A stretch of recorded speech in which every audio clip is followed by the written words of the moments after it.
Hey guys, I like to do these introductions sometimes before I go to a service call to let y'all know what's going on, but I just shot one and I deleted it because sometimes I tend to ramble on and the introduction ends up being like 5-6 minutes and that makes for a long video. So I'm going to try to hurry up, explain to y'all what's going on. I don't want to ramble on for 5 or 6 minutes. Anyway, we're just going to get to the points here.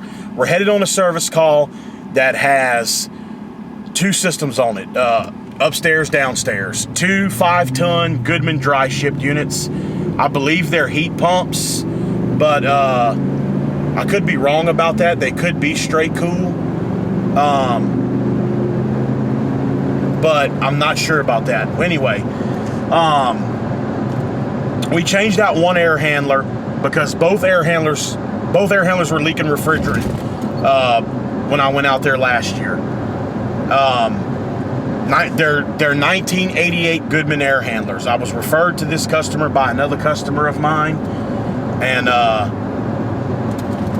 I gave them a price to change out both air handlers. They didn't go for it. I told them that I didn't, I thought that was a bad idea to go ahead and knock them both out because they're sitting in a closet right next to each other. One's downflow, one's upflow. They opted to change just the downstairs.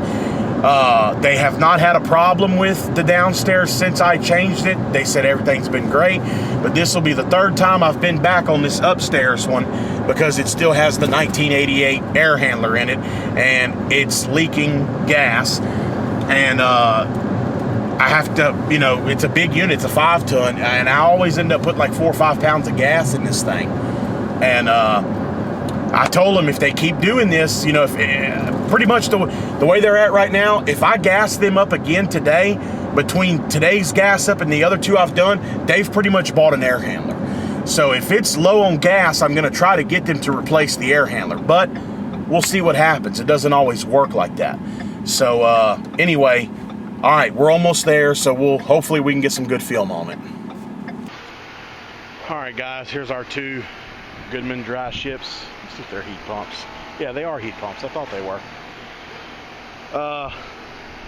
This is downstairs, the one I put the air handler on, and it's cooling just fine. You can see the good condensation right there. This one's cooling.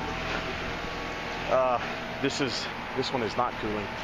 I don't hear the compressor running, so might just be a capacitor this time, but we'll see. All right, guys, we have a 80/5 Chinese capacitor. It's probably hard to tell on camera, but I can see that it's just barely bulged. So we're gonna check it, and guys, I switched over to the amp probe meter. The reason I did was because I like to try different things and new things, and honestly I was tired of the field piece meters.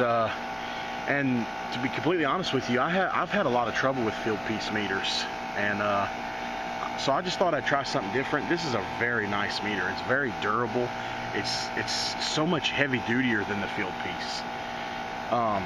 So we're gonna test it out. Microfarads. And for those of you that have the fluke leads like I do, if you like those plunger leads, you'll like these even better.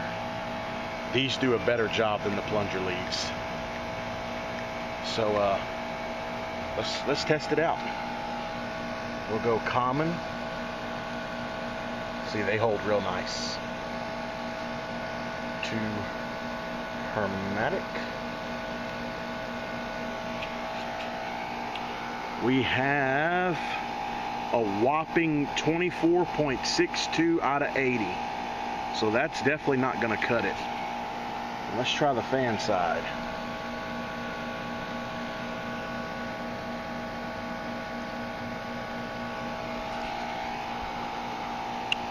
.6. Okay, that's definitely not going to do it there. So we'll go get a new capacitor. All right, guys, here's our new 80/5. It was my last one on the truck. I've dated it. I have the leads on common and hermetic. And as you can see, that is much better. Now we'll simply switch it over to fan. Make sure we got 5. And we have 4.98, which is just fine. All right, now we'll install it. All right, guys, we got about 61, 62 pounds of suction. We're at about 32 degrees on our coil. And we're looking at the top number here on the Hillmore, which is where my pipe clamp is. And we have 45. So we've got about 11 to 12 degrees of superheat, which is actually pretty good. Suction pressure is kind of low. Superheat, 12 degrees of superheat, unless it's not that hot up there, I don't know. But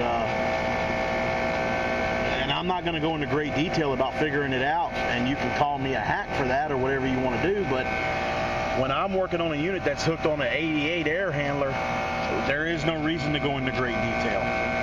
I see that we have 45 degrees on our suction line, and we've got about 34 on the saturation. That tells me that we've got 11 degrees. We're bouncing between 11 and 12 degrees of superheat.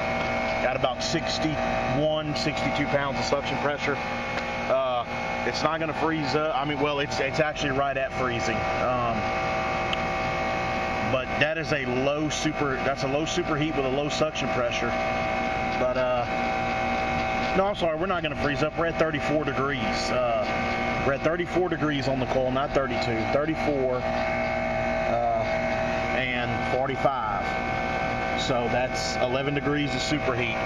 It won't freeze, but I wouldn't be surprised if the coil's a little blocked, or, you know, if she's got a dirty air filter, I'm going to go check that, but I won't be able to film inside the house because there's kids everywhere and all kind of stuff. So anyway, but, you know, that's all I can do for her. She got lucky on this one, and she didn't need no refrigerant on this go around.